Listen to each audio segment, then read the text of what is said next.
नमस्कार। ये revision class जो चल रही है बच्चों, इसमें हम कंटिन्यू करेंगे। बंगाल भंग जो भंग हो चुका है, बंगाल विभाजन हो चुका है 1905 में, वो पढ़ा दिया मैंने।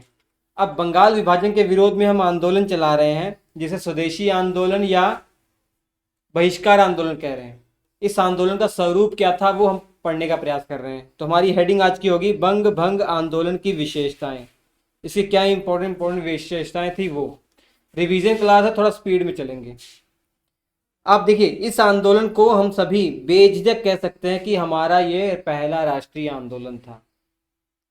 इससे पहले 1857 की जो क्रांति हुई थी, उसमें बहुत सारे लोगों को डाउट है। कई लोग कहते हैं कि भैया ये कोई आंदोलन नहीं था, राष्ट्रीय आंदोलन नहीं था, ये पर्सनल एजेंडा के तौर पर जिनकी जिनकी पर्सनल खुंदस थी उन्होंने ही पार्टिसिपेट किया था, ऐसा बोलते हैं। और कई इतिहासकार मानते हैं कि नहीं, वो पहला स्वतंत्रता संग्राम था।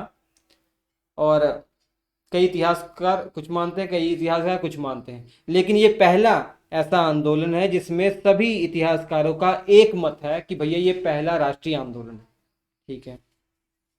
इस आंदोलन की विशेषता ये है ना कि पहली बार कोई ऐसा इंडिया में आंदोलन हो रहा है जिसमें महिलाएं भी पार्टिसिपेट कर रही हैं।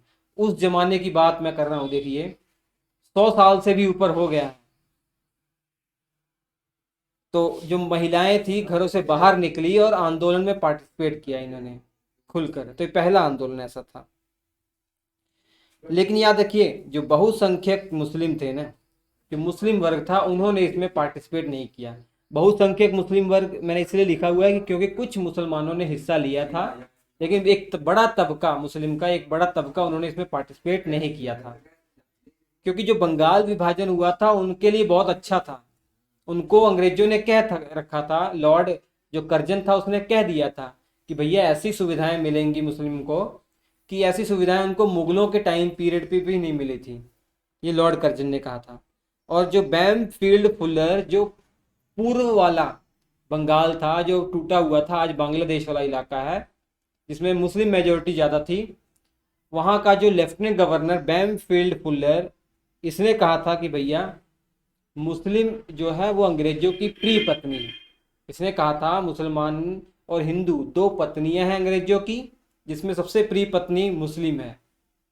तो इस तरीके से मीठी गोली दे रखी थी मुस्लिम लोगों को कि भैया हम आपका अच्छा करने वाले हैं। तो मुस्लिम लोग भी खुश थे कि हाँ ठीक है, जो ये बंगाल विभाजन हुआ है बहुत अच्छा हुआ है। इसलिए उन्होंने आंदोलन में पार्टिसिपेट नहीं किया। अब ये आंदोलन क्या था सा? स्वदेशी आंदोलन इसको कहते हैं, बहिष्कार आंदोलन कहते हैं। हमने अंग्रेजी वस्तुओं का, अंग्रेजी स्कूल कॉलेज सब चीज़ का हमने बहिष्कार किया और स्वदेशी चीज़ें अपनाई। क्या क्या स्वदेशी चीज़ें अपनाई वो भी हमें देखने को बनता है। अनेक स्वदेशी कॉलेज, उद्योग धंधे, फैक्ट्रियां ये सब खोली गई। फॉर एग्जाम्पल के तौर पर बताऊं, प्रफुल्ल चंद्र रॉय का नाम आप जान लीजिए। प्रेसिडेंसी, कलकत्ता के प्रेसिडेंसी कॉलेज के ये टीचर थे, लेक्चरर थे और साइंटिस्ट भी इन्हें कह सकते हैं केमिस्ट्री का। तो इन्होंने केमिकल फैक्ट्री की स्थापना की थी बंगाल में। चिदम्बरम पिल्ले, इन्होंने तमिलनाडु के तूतीकोरिन में एक फैक्ट्री बनाई थी जहां पर पानी वाली जहाज बनती थी। स्टीम नेविगेशन जो जहाजें थी जो हवा के सहारे से चलती थी ना, जिसमें पर्दा लगा होता था, हवा का रुख जिधर होता था वैसे वो फ्लो करती थी। तो स्वदेशी स्टीम नेविगेशन फैक्ट्री की स्थापना 1906 में चिदम्बरम पिल्ले ने की थी। और इसी तरीके से स्वदेशी बैंक भी खोले गए। 4 बड़े बड़े बैंक की स्थापना हुई। 1906 में bank of India, bank of Baroda 1908 में, बैंक ऑफ मैसूर 1913 में, सेंट्रल बैंक ऑफ इंडिया 1911 में सब स्थापित हुए हैं। इसके अलावा अविंद्रनाथ टैगोर का नाम याद रखिएगा। इन्होंने 1907 में एक संस्था बनाई जो कला को बढ़ावा देने के उद्देश्य से बनाई थी, ड्राइंग को बढ़ावा देने के उद्देश्य से बनाई थी, Indian society of oriental art. इनका ये उद्देश्य था कि भैया हमें स्वदेशी कला को बढ़ावा देने के लिए खुद का एक संस्था बनानी चाहिए, जिससे कि जो वेस्टर्न कला है, वेस्टर्न ड्राइंग है, चित्रकारी है, उसका प्रभाव हमारे भारत पर ना रहे। धोबी लोगों ने मना कर दिया, भैया जो इंडियन कपड़े होंगे, स्वदेशी कपड़े होंगे वही हम धोएंगे, अदरवाइज नहीं धोएंगे। ये सब विशेषताएं हैं इस आंदोलन की। अश्विनी कुमार बनर्जी का नाम याद रखिए। इन्होंने कहा भैया सब मिलकर इस आंदोलन में पार्टिसिपेट नहीं कर रहे हैं, ये एक बहुत बड़ी प्रॉब्लम है। मुस्लिम वर्ग भी हमारे साथ आए तब अच्छा लगेगा, तब आंदोलन मजबूत होगा। तो इन्होंने एक सुझाव दिया, जैसे हम गणेश उत्सव, शिवाजी उत्सव मनाकर इस आंदोलन को बढ़ावा दे रहे हैं, वैसे ही हमको अकबर और मीर कासिम के सम्मान में भी कुछ उत्सव मनाने चाहिए। इससे ज़्यादा से ज़्यादा मुस्लिम लोग पार्टिसिपेट करेंगे। हालांकि इनकी इस बात को माना नहीं गया था। अब स्वदेशी आंदोलन या बहिष्कार आंदोलन जो चला, इसके क्या क्या इफेक्ट पड़े इंडिया में, वो हम समझने का प्रयास करते हैं। सबसे पहली बात, इसी आंदोलन की देन है कि भारत के अंदर क्रांतिकारी आंदोलन की शुरुआत हो गई। क्रांतिकारी आंदोलन की शुरुआत क्यों हुई? देखिए, स्कूल कॉलेज छोड़कर जो नए नए बच्चे हैं, नया नया खून है, वो आंदोलन में पार्टिसिपेट कर रहा है अंग्रेजों के विरोध में। लेकिन ये आंदोलन आगे चलकर 1907 में कमजोर पड़ जाता है और 1908 आते आते खत्म हो जाता है। 1907 में कमजोर इसलिए पड़ता है क्योंकि जो कांग्रेस थी इसके दो भागों में विभाजित हो गई थी, गरम दल और नरम दल। गरम दल और नरम दल में विभाजित हो गई थी। नरम दल जो था, आप जानते हैं कि नरम दल जो थे वो चाहते थे कि भैया छोटे लेवल पर बहिष्कार किया जाए, जबकि गरम दल चाह रहे थे कि नहीं, पूरे इंडिया लेवल पर बहिष्कार किया जाए। इसलिए मतभेद होने के कारण 1907 में जब सूरत में अधिवेशन होता है ना, तो दोनों अलग हो जाते हैं, गरम दल और नरम दल, और आंदोलन वहाँ कमजोर पड़ जाता है। तो जो स्कूल कॉलेज छोड़कर आ गए थे, नौकरियां छोड़कर आए हुए थे आंदोलन में लगने के लिए बच्चे, क्या वो दोबारा वापस जाएंगे वहीं पर? नहीं। तो उन्होंने क्रांतिकारी मार्ग अपना लिया, गोला बारूद अपने हाथों में ले लिया, अपनी जान को हथेली में रखकर, सिर पे कफन बांधकर वो अंग्रेजों के खिलाफ लड़ने के लिए चले गए। तो क्रांतिकारी आंदोलन की शुरुआत हो गई इसी स्वदेशी आंदोलन के बाद, कमजोर पड़ने के बाद। 1906 में मुस्लिम लीग का जो गठन हो गया था ना, वो इसी आंदोलन के चलते हुआ था। आंदोलन का स्वरूप पूरा हिंदूवादी था। हिंदू रीति रिवाज के हिसाब से जो कोई काम शुरू करने जाते हैं, गंगा नदी में डुबकी लगाकर इस आंदोलन की शुरुआत की जा रही है। गणेश उत्सव, शिवाजी उत्सव के माध्यम से इसको बढ़ावा दिया जा रहा है, हिंदू त्योहारों के माध्यम से इसको बढ़ावा दिया जा रहा है। तो मुस्लिम लोग इरिटेट हो गए कि भैया ये तो पूरा का पूरा हिंदू आंदोलन है और कांग्रेस को लीड कर रही है, तो कांग्रेस भी हिंदुओं की पार्टी हो गई, इसलिए हमको खुद की पार्टी बनानी चाहिए। तो मुस्लिम लीग की गठन हो गया 1906 के अंदर। 1907 में कांग्रेस का विभाजन हो गया, ये मैंने आपको बता ही दिया।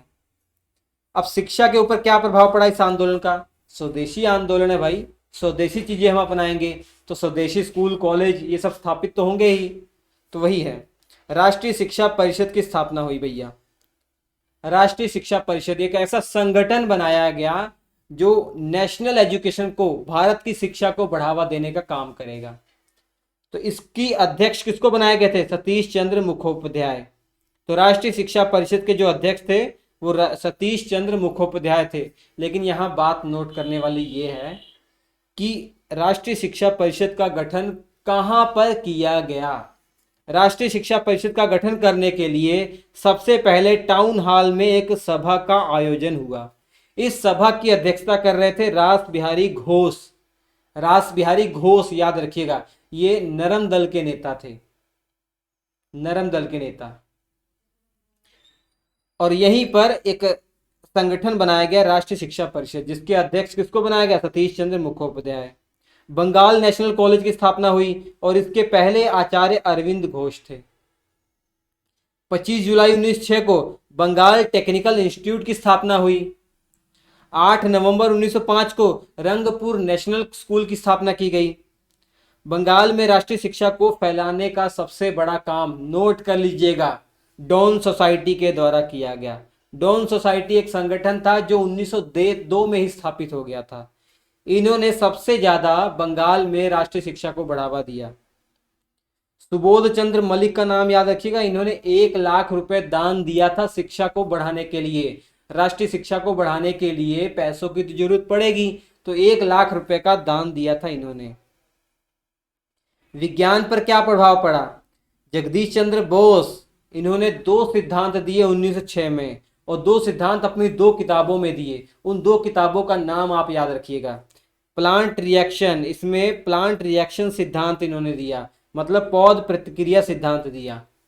इसके अलावा एक बुक इन्होंने लिखी कॉम्परेटिव इलेक्ट्रोसाइकोलॉजी, मतलब हिंदी में कहते हैं तुलनात्मक इलेक्ट्रोसाइकोलॉजी। तो तुलनात्मक इलेक्ट्रोसाइकोलॉजी सिद्धांत भी इसी पुस्तक में इन्होंने दिया। कौन है? जगदीश चंद्र बोस। इसके अलावा मैंने प्रफुल्ल चंद्र रॉय के बारे में बता ही दिया। ये प्रेसिडेंसी कॉलेज के प्रवक्ता थे, लेक्चरर थे, साइंटिस्ट भी थे। ये बंगाल में केमिकल फैक्ट्री खोली थी इन्होंने ही। एक बुक लिखी थी हिस्ट्री ऑफ हिंदू केमिस्ट्री, याद रखिएगा सभी। उद्योग धंधों पर क्या प्रभाव पड़ा? बंगाल केमिकल फैक्ट्री की स्थापना हो चुकी है प्रफुल्ल चंद्र रॉय के द्वारा। साबुन बनाने वाली फैक्ट्री, कपड़ा धोने वाला, कपड़ा बनाने वाली फैक्ट्री, माचिस बनाने वाली फैक्ट्री, ये सब का फैक्ट्रियां खुल गई। कई बैंक भी खोले गए। ये आपका रिवीजन क्लास चल रही है, ठीक है। सारी चीजें मैं आपको बता रहा हूँ, ऐसा नहीं कि रिवीजन है तो कुछ छोड़ता जा रहा हूँ, नहीं, सभी रिवीजन करवा रहा हूँ। आंदोलन ये असफल हो गया था, उसका कारण क्या था? सबसे बड़ा कारण तो कांग्रेस का विभाजन था 1907 के अंदर, इस आंदोलन का। और दूसरा कारण मुस्लिम लीग की स्थापना हो गई, तो भैया आपस में ही टूट रहे हैं लोग, तो अंग्रेजों को मौका मिल जाएगा। फूट डालो राज करो की नीति के तहत ही तो भैया 200 साल तक हमारे ऊपर रूल किया उन्होंने। आंदोलन नेतृत्वहीन हो गया था 1908 आते आते, क्योंकि 1908 आते आते 3 सिचुएशन हो गई थी इंडिया में, नरम दल, गरम दल, मुस्लिम लीग। नरम दल और मुस्लिम लीग को अंग्रेजों ने अपने साथ में ले लिया, अपने फेवर में ले लिया, और गरम दल के नेता जो बहुत कांटे का रास्ता थे उनको धीरे धीरे उनका दमन करना शुरू कर दिया। जैसे सबसे बड़े बाल गंगाधर तिलक को 6 साल के लिए जेल में डाल दिया गया 1908 में, 1914 में छूट कर आए थे। वहीं पर इन्होंने एक पुस्तक लिखी थी, गीता रहस्य। कौन सी जेल में डाला गया था? मांडले जेल।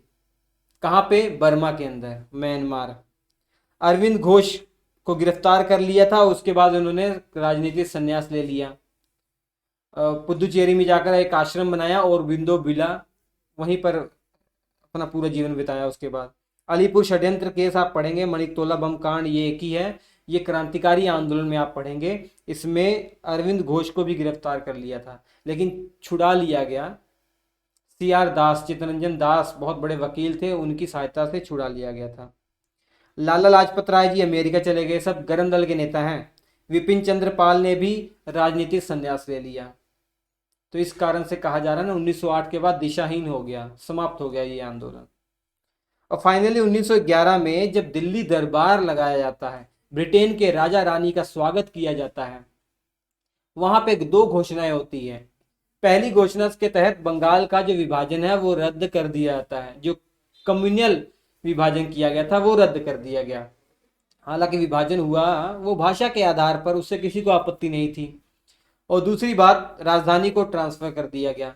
राजधानी पहले कलकत्ता थी, उसको दिल्ली ट्रांसफर कर दिया गया। लॉर्ड हार्डिंग सेकेंड उस समय भारत का वायसराय था, और 1912 में जब वो हाथी पर बैठकर राजधानी शिफ्ट करेगा, इसी के ऊपर बम फेंक दिया जाएगा। वो सब क्रांतिकारी घटनाओं में आप पढ़ने वाले हैं। तो हम आपसे मुलाकात करेंगे अगले एपिसोड में, लेकिन याद रखिए ये क्लास नोट्स बहुत इंपॉर्टेंट है। श्री एजुकेशन एप्लीकेशन पर इसके क्लास नोट्स अवेलेबल हैं। PCS एग्ज़ाम यूट्यूब चैनल, ये श्री एजुकेशन का ही पार्ट है। 7888774245 पर इसके PDF पा सकते हैं व्हाट्सएप करके, ये पेड है।